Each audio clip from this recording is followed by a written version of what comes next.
So what I wanted to show you today was how to cut and scribe an internal corner instead of just mitering to meet. The correct way is to actually scribe it in, and I'm going to show you how to do that. So what I like to do is I always use the larger piece and just cut it flat to flat in the gap. As you can see there, it's just 2 plumb cuts and that's it, just fit it in.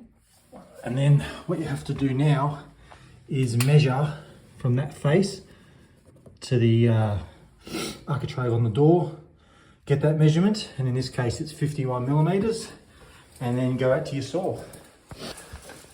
But before you do go out to the saw, you have to keep in mind which end the scribe is on. And this side, in this case I should say, looking at it from this angle, the scribe is on the left, and the straight or plumb cut is on the right hand side, butting into the architrave. So just out at the saw now, and this is the piece I'm going to use, a little offcut that I'm going to use to scribe my little filler piece in there. And obviously, as I said, you got to cut the scribe on the left hand side.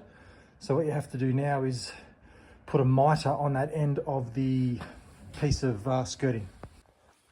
So swing your saw around to the 45 and stand it up and make your cut. And obviously you can only do so many things with one hand, but that's effectively how your piece should look with the 45-degree miter on it. And then we have to create a back cut so that it fits into or butts up to the adjoining corner of the other skirting board.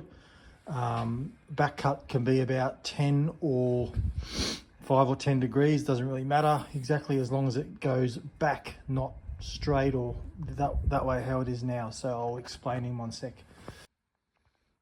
So effectively that's looking from the bottom of the architrave, and you can see it's sort of at a slight back cut angle there, but you only go if that's looking at it from the top of the top of the skirting board. You only go so far like that, so you don't cut all the way through. So you leave the little corner, little pointy corner on there, and then you take that section, that raw section out.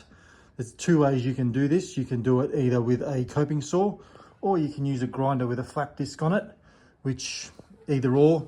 The coping saw method is the crafty method, I suppose, but takes longer and probably, in my opinion, more risk that it might break that little top section off the corner there. Whereas if you've got good control of the flap saw disc on the grinder, which does take time, it's not easy just to get it, just turn the grinder on first time and get it straight away.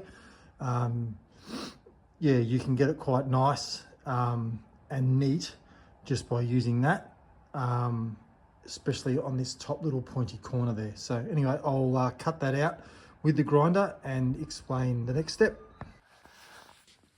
So I've just removed that raw section of pine out of the end, and this is what we are left with looking at the architrave as it's going to go on like that. You can see the back cut there, and then you leave that little pointy corner on the top which overlaps the other architrave that butts into the other corner, or the same corner, and that's sort of how it goes.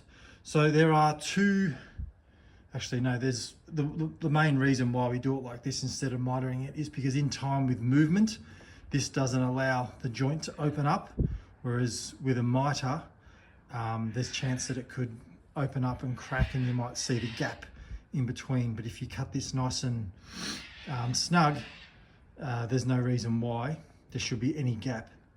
Over time, once things settle and once timber moves and whatever the case may be. So once we get, the reason I said 51 millimeters earlier, so the reason I cut this first like this without cutting the 51 millimeters and then doing this process is because now we just hook the tape on there and measure 51 millimeters back, make that straight cut or that plumb cut between the existing skirting board that I've already put in and the architrave on this end of the door, and then it should just drop straight in, and this little section sits over the top of the other skirting board. So I'll make that cut now and show you the fit.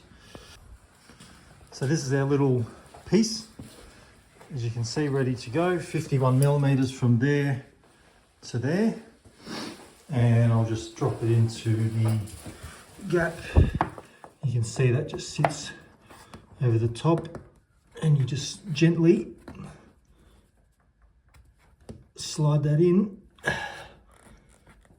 to there, and that's it. So these aren't fixed in yet, so I'll obviously close up that gap. Got to neaten up the edge of that architrave there to neaten that up, and then yeah, effectively you get the sense of how it looks once it's all fitted. So that's the process for scribing in an internal corner of a skirting board. Hope this helps, and I'll see you in the next one.